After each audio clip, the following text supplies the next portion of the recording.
नमस्कार, बहुत स्वागत है आप सभी का। आप देख रहे हैं न्यूज इंडिया और आपके साथ मैं हूं मनीषा शर्मा। ऑपरेशन सिंदूर, जिसकी चोट पाकिस्तान आज तक नहीं भूल सका है।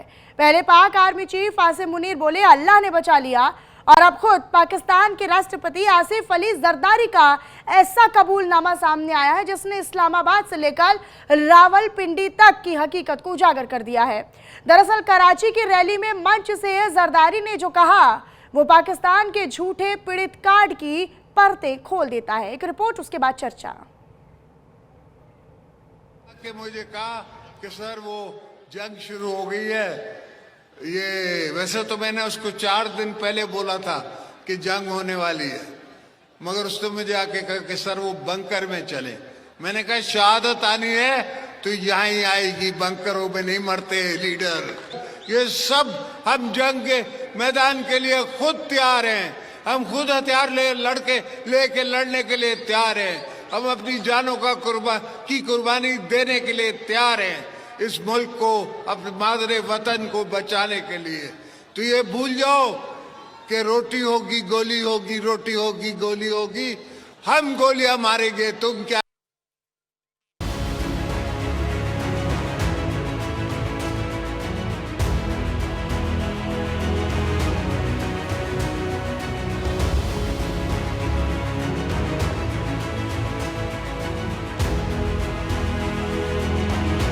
आतंकियों के पनाहगार पाकिस्तान को हमेशा से ही अपनी बुज़दिल हरकतों के चलते वैश्विक मंच पर शर्मसार होना पड़ता है।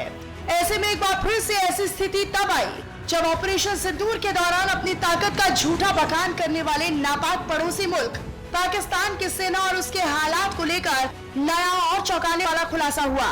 ये खुलासा किसी और ने नहीं बल्कि खुद पाकिस्तान के राष्ट्रपति आसिफ अली जरदारी ने किया। दरअसल ये बयान आया है कि पूर्व प्रधानमंत्री बेनजीर भुट्टो की पुण्यतिथि पर कराची में आयोजित एक रैली के दौरान, जहां राष्ट्रपति जरदारी जोश में तो दिखे, लेकिन उसी जोश में वो सच बोल गए जिसे पाकिस्तान अब तक दुनिया से छिपाता रहा। जरदारी ने मंच से दावा करते हुए कह दिया कि भारत को पाकिस्तान के संयम के लिए शुक्रगुजार होना चाहिए, क्योंकि अगर पाकिस्तान चाहता तो और भी भारतीय लड़ाकू विमानों को मार गिराया जा सकता था। लेकिन इसी बयान के बीच उनका सबसे बड़ा कबूलनामा सामने आ गया। यानी साफ है कि ऑपरेशन सिंदूर के दौरान हालात इतने गंभीर हो चुके थे कि पाकिस्तान के राष्ट्रपति, सेना और शीर्ष अधिकारी बंकरों में छिपने को मजबूर हो गए। जरदारी ने भी ये माना है कि उन्हें 4 दिन पहले ही आशंका हो गई थी कि हालात युद्ध जैसे बनने वाले हैं। इसने आके मुझे कहा कि सर वो जंग शुरू हो गई है, ये वैसे तो मैंने उसको 4 दिन पहले बोला था कि जंग होने वाली है, मगर उसने मुझे आके कहा कि सर वो बंकर में चले।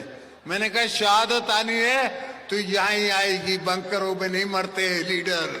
ये सब हम जंग के मैदान के लिए खुद तैयार हैं, हम खुद हथियार लेके लड़ने के लिए तैयार हैं, हम अपनी जानों का कुर्बानी देने के लिए तैयार हैं इस मुल्क को, अपने मादरे वतन को बचाने के लिए।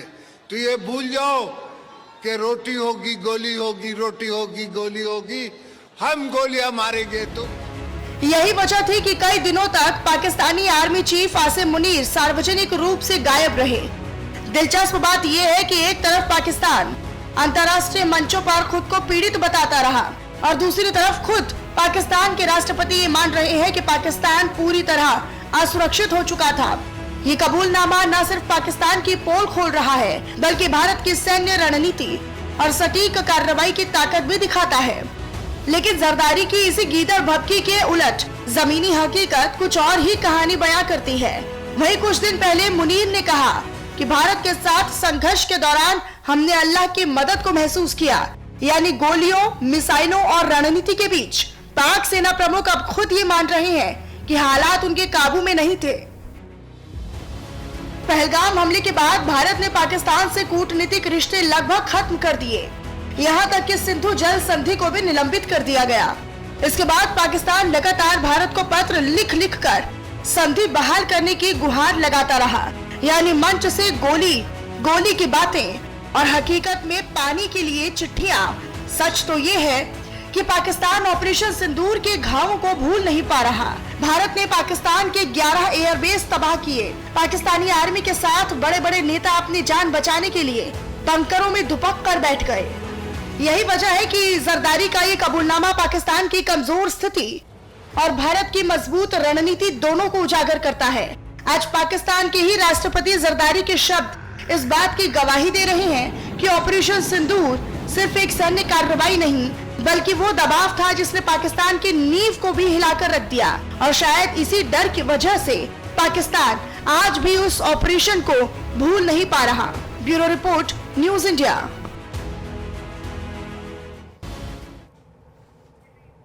और इसी पर हम करेंगे चर्चा। हमारे साथ दो खास मेहमान जुड़ रहे हैं, आप सभी का तारुफ उनसे बिना देरी किए करवा देती हूँ। हमारे साथ group captain retired Tapesh Chaudhary ji हमारे साथ जुड़ रहे हैं डिफेंस एक्सपर्ट के तौर पर। सर बहुत स्वागत करती हूँ मैं आपका। हुसैन जावेद जी वरिष्ठ पत्रकार पाकिस्तान से हमारे साथ जुड़े हुए हैं। स्क्रीन पर दोनों खास मेहमान हमारे साथ जुड़ चुके हैं, दोनों का मैं स्वागत करना चाहती हूँ। लेकिन शुरुआत मैं तपेश जी आप ही के साथ करना चाहती हूँ। अभी तक वो पाकिस्तान, वो मुल्क, वो देश जो दुनिया के आगे अपने आप को पीड़ित बता रहा था, जो ये कह रहा था कि भाई हमने देखिए हम हमारे ऊपर कितना अत्याचार हुआ, हमारे नागरिक मार दिए गए, हम पर ये हुआ, हम पर अत्याचार कर रहा है हिंदुस्तान, भारत, और हमने फिर मुंह तोड़ जवाब दिया, हमारी सेना डट कर खड़ी रही। आज क्या हुआ? पहले अल्लाह की मदद आसिम मुनीर कहते हैं, अब जरदारी कह रहे हैं कि बंकरों में छिपना पड़ गया अधिकारियों को, नेताओं को। जी नमस्कार। देखिए पाकिस्तान जो है वो सारा का सारा खेल नैरेटिव पे चलाता है, क्योंकि पाकिस्तान में आर्मी की सुपर पावर होना बहुत जरूरी है, क्योंकि पब्लिक का सपोर्ट तभी मिल सकता है जब आर्मी वो झूठा नैरेटिव उनके सामने पेश करती है। ये आज की बात नहीं है, 1965 हो, 1971 हो, सब वॉर में पाकिस्तान ही जीता था पाकिस्तान के नैरेटिव के हिसाब से। जबकि बांग्लादेश भी अलग हो गया तब भी उनका कहना यह है कि हम एक फ्रंट पे हार गए थे लेकिन एक फ्रंट पे जीत गए थे। देखिए इसमें जो भी झूठ का जो व्यापार होता है वो अलग हटता कैसे है, धुआं कैसे हटता है? धुआं हटता है पीस मील इंफॉर्मेशन को इकट्ठा करने से। जैसे आपने बताया कि अल्लाह का सपोर्ट है, अब जरदारी साहब कुछ बोल रहे हैं, कुछ सैटेलाइट इमेजरी है, कुछ बाहर के एक्सपर्ट्स ने कुछ बोला, कुछ ह्यूमन इंट होती है, तो ये सारी, इसमें कोई दोहराए नहीं है। वर्ल्ड ओवर जितने भी best of the best papers और स्टडीज छपी हैं कि पाकिस्तान का उसमें क्या हाल हुआ था। देखिए ये जो बंकर वाली बात क्यों आती है, देखिए किसी भी वॉर में जब फुल स्केल वॉर होता है, जैसे रसिया यूक्रेन का वॉर चल रहा है, ईरान इजराइल का चल रहा है, तो बंकर्स यूज होते हैं। हमारे जो साथी बैठे हैं वो भी शायद ये बात बोलेंगे कि हाँ वॉर में तो भाई जो इंपॉर्टेंट लोग हैं उनको बंकर्स में मिसाइल से बचाने के लिए किया जाता है। तो लेकिन आप ये देखिए कि जो हमारा पहला अटैक था 9 टेररिस्ट टारगेट पे, वो इतना सटीक और इतना भयानक था कि बंकरों की बात होने लगी पहले अटैक के बाद। और उसके बाद हमने शांति रखी और ये बोलते रहे हम कि भाई अब हम कुछ नहीं करेंगे, हमने टेररिस्ट को मारा है, हमने किसी सिविलियन को भी हर्ट नहीं किया है, और हमने टाइम भी वही चूज किया जब कोई मिनिमम कैजुअलिटीज हो, हमने हर चीज को ध्यान में रखा। लेकिन पाकिस्तान लगातार अटैक करता रहा, फिर हमारा रेस्पॉन्स इतना खतरनाक था, तो उसके बाद तो ना मुनीर ना शहबाज ये कोई दिखाई नहीं। तो उसका ये बिल्कुल सत्य बात है कि अब इसमें छुपाने के लिए पाकिस्तान के पास कुछ खास बचा नहीं है, और ये सारे वर्ल्ड के सामने है। और वो बार बार शहबाज ये अपने जरदारी साहब बोल रहे हैं कि 4 दिन भी हमारे खिलाफ खड़ा नहीं हो पाया। अरे भाई तुमने भीख मांगी, गिड़गिड़ाए, अमेरिका के सामने गिड़गिड़ाए, अमेरिका को भी लगा अब इंडिया छोड़ेगा नहीं, तो हमने बोला अब तुम हमसे भीख मांगोगे तो हम तुम्हें दे देंगे, रोक देते हैं। हम तो पहले ही कह रहे थे कि मत करो आगे।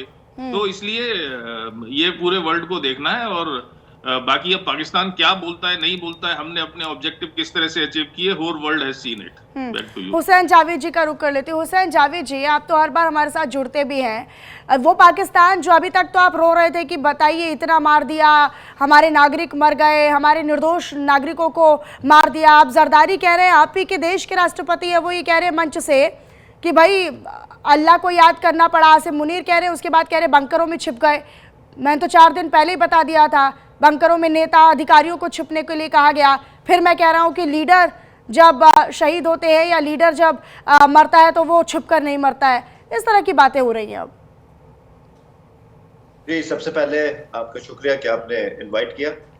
देखिए मैंने अभी अपने पैनलिस्ट की बात भी सुनी। बात ये कि हम बिल्कुल इस तरह का इंप्रेशन देते ही नहीं है कि पाकिस्तान ने क्या किया, पाकिस्तान कहाँ जीता, पाकिस्तान कहाँ हारा। वो या 30 है या 29 है, आप दुनिया के सामने गिन भी नहीं सकते हैं। अरे सर, आप हमारे चलिए, राफेल की आपको बड़ी चिंता हो रही है, मुझे थोड़ा सा हमारे टाइम दीजिए, राफेल की आपको बड़ी चिंता हो रही है, ठीक है। ये तपेश राफेल जी। का नरेटिव, मैं राफेल का नरेटिव खत्म करता हूं मैं आज, ठीक है। ये क्या है कि देखिए, ये सबसे बड़ा नरेटिव है कि जब भी हम बात करते हैं कि ऑपरेशन सिंदूर में हमने क्या अचीव किया, हमने 11 एयरफील्ड तबाह किए, हमने उनके न्यूक्लियर ठिकानों के जो हमने क्लेम नहीं किया पर न्यूक्लियर जहां स्टोरेज थे उनके एंट्री एग्जिट पे बम मारे, और उसके अलावा हमने उनके टेररिस्ट ठिकाने खत्म किए। लेकिन पाकिस्तान की तरफ से चाहे वो आर्मी लीडरशिप हो, चाहे एयरफोर्स लीडरशिप हो, जर्नलिस्ट हो, पॉलिटिशियंस हो, सब ने ये पूछा, हमने उनके 5 रफाल मार दिए। बस यही बोल रहे हैं, कोई 6 बोल रहा है, कोई 7 बोल रहा है, कोई 4 बोल रहा है, लेकिन हाँ, हमने रफाल मार दिए। अब आप मुझे एक चीज बताइए कि कोई भी वॉर होता है या कोई भी ऑपरेशंस होते हैं,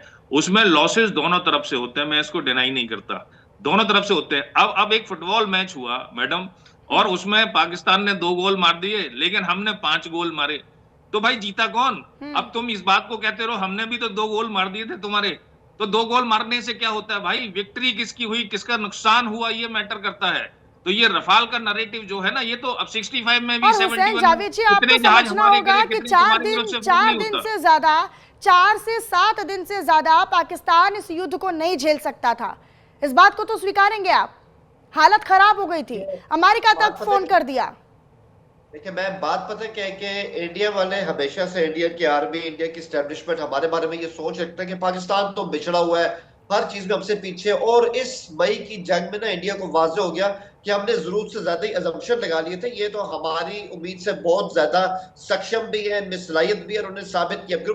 ग्रुप कैप्टन साहब बैठे, मैं इनको इनकी एयरफोर्स की जुबान में कहता हूँ कि ये सर कोई डॉग फाइट तो नहीं हुई। ये तो आप भी जानते हैं कि आपके रफाल या हमारे JF-17 या हमारे J-10C आमने सामने डॉग फाइट में नहीं आए।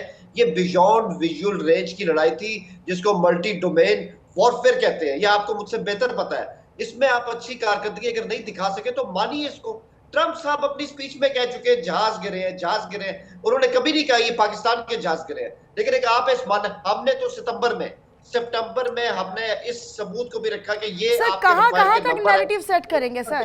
कितना झूठा नैरेटिव सेट करेंगे आप बताइए। आप जैसे पत्रकार आते हैं टीवी पर झूठा नैरेटिव सेट करते हैं, फिर आपके राष्ट्रपति जाते हैं मंच पर झूठा नैरेटिव सेट करते हैं, फिर आपके आसिम मुनीर आते हैं, वो ये समझते हैं, इस गलतफहमी में है, इस गफलत में है कि भाई मेरा तो नाम चल रहा है, मेरा तो परचम लहर रहा है, वो इस गफलत में है। यहाँ मतलब मुझे लगता है नैरेटिव ही सेट करता रह जाएगा पाकिस्तान। अच्छा मैम, चले मैम, ठीक है, आपने एक बात कर दी, आपने ना नैरेटिव की बात की। इस बात से मैं इतना एग्री करता हूँ कि अब जंग महाज पर भी होती है और मीडिया पर भी होती है नैरेटिव के जरिए। ये बात बिल्कुल सही है, लेकिन मेरा सिर्फ ना आपसे और आपके गेस्ट से एक सवाल है, खासकर आपके जो गेस्ट है, क्योंकि उनका ताल्लुक एयरफोर्स से है।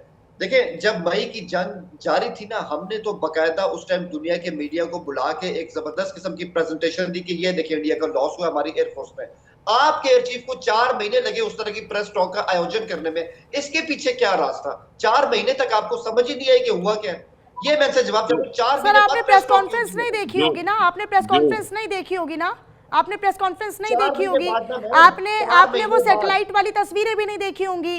अब आपको स्क्रीन पर नजर आ रही है, ये भी नक्शा नजर नहीं आ रहा होगा, आपको सब ब्लैंक दिख रहा होगा। 4 महीने बाद की है, 4 महीने बाद सर, कोई 4 महीने बाद नहीं, कोई 4 महीने बाद नहीं, तुरंत प्रेस कॉन्फ्रेंस की सर, तुरंत प्रेस कॉन्फ्रेंस की सर, तुरंत प्रेस कॉन्फ्रेंस की। 4 महीने बाद हुए, रिकॉर्ड पे आप ग्रुप कैप्टन साहब से पूछ रहे हैं, इंडियन एयरफोर्स का रिकॉर्ड है, मीडिया पे उसकी फुटेज मौजूद है, डेट मौजूद है, आप कह रहे हैं कैसे हुआ नहीं है? हम तो जिस दिन ऑपरेशन शुरू हुआ था उसके अगले दिन ही मीडिया को विद प्रूफ्स दिखाना शुरू कर दिया था, और पाकिस्तान ने जो हमने किया उसकी नकल अंदाजी करी, वो फर्जी सैटेलाइट इमेज और वो जो ISES की उनकी पिक्चर्स थोड़ी बहुत लगाई कि देखिए यहाँ से हमने फायर किया, यहाँ से एयरक्राफ्ट गायब हो गया। पाकिस्तान की मीडिया की तरफ से या पाकिस्तान की आर्मी की तरफ से मैंने आज तक कोई सैटेलाइट इमेज नहीं देखी। जो उन्होंने बोला आदमपुर पे पहले हमने S-400 को तबाह कर दिया, वहां मोदी जी खड़े थे, फिर भुज तबाह कर दिया, वहां राजनाथ सिंह खड़े थे, फिर उधमपुर तबाह कर दिया, वहां भी कोई खड़ा था। कहीं कोई इमेज किसी रनवे की, किसी मिसाइल बैटरी की, और तपेश चौधरी जी, हर बार पाकिस्तान, हर बार ये मुल्क अपनी किरकिरी करवाता है अपने नेताओं से।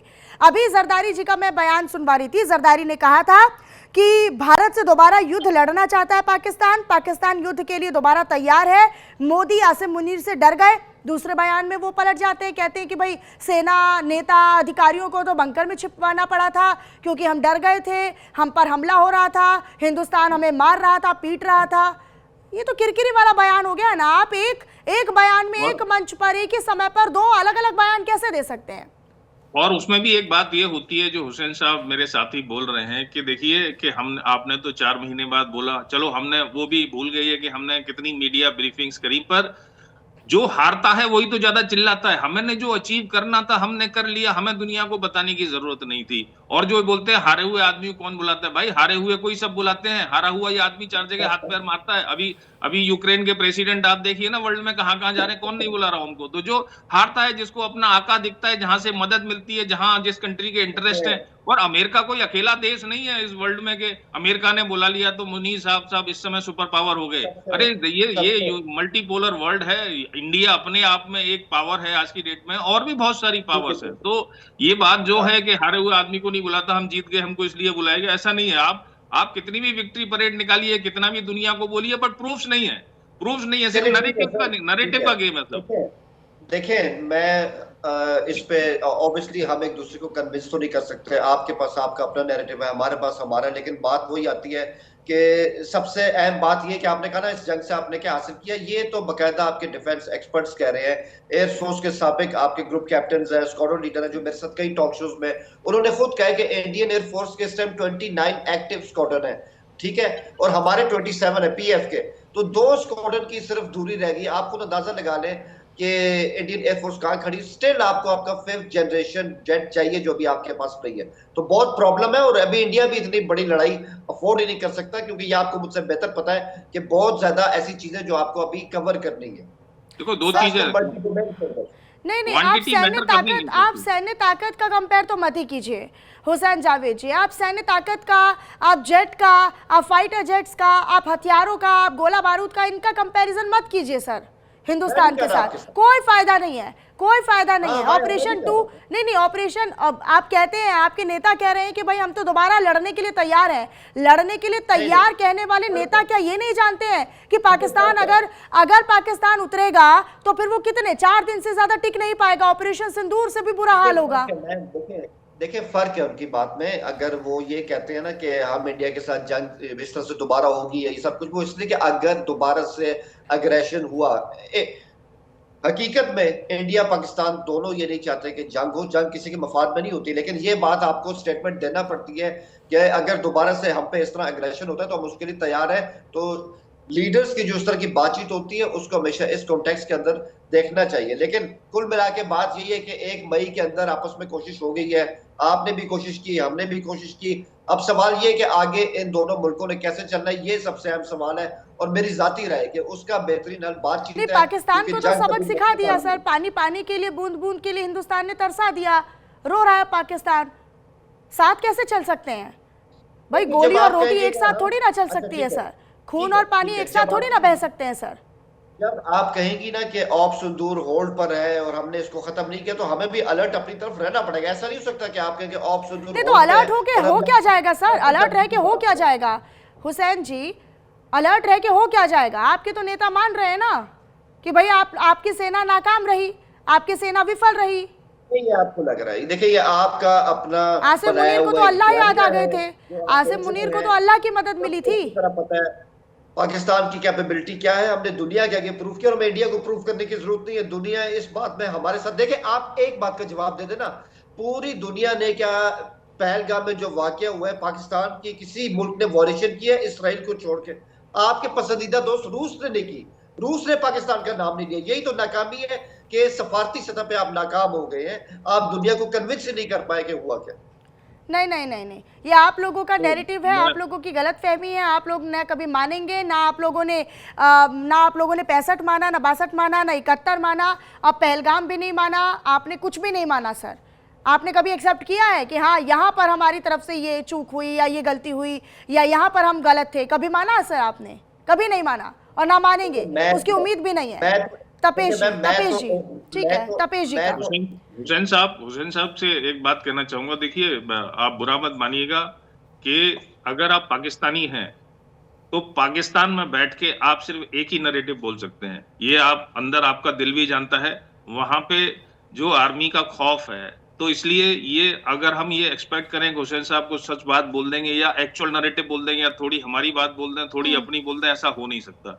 दूसरी जो इन्होंने एयरफोर्स की अभी स्क्वाड्रंस गिनाई और पावर की बात की, अगर पावर बराबर होती ना तो पाकिस्तान कभी भी टेररिज्म का एज ए एक्सटेंडेड हैंड कभी भी हाथ नहीं थामता। जो उन्होंने टेररिज्म को अपनी पॉलिसी बनाया, जिस तरह से कश्मीर पंजाब उन्होंने करवाया, तो ये पॉलिसी कभी करता नहीं। जो ताकतवर होता है ना वो ऐसे काम नहीं करता। जो ताकतवर होता है लेकिन जरदारी कह रहे हैं, जरदारी मंच से कह रहे हैं कि भाई दोबारा अगर ऑपरेशन होता है या दोबारा अगर युद्ध होता है तो पाकिस्तान तैयार है।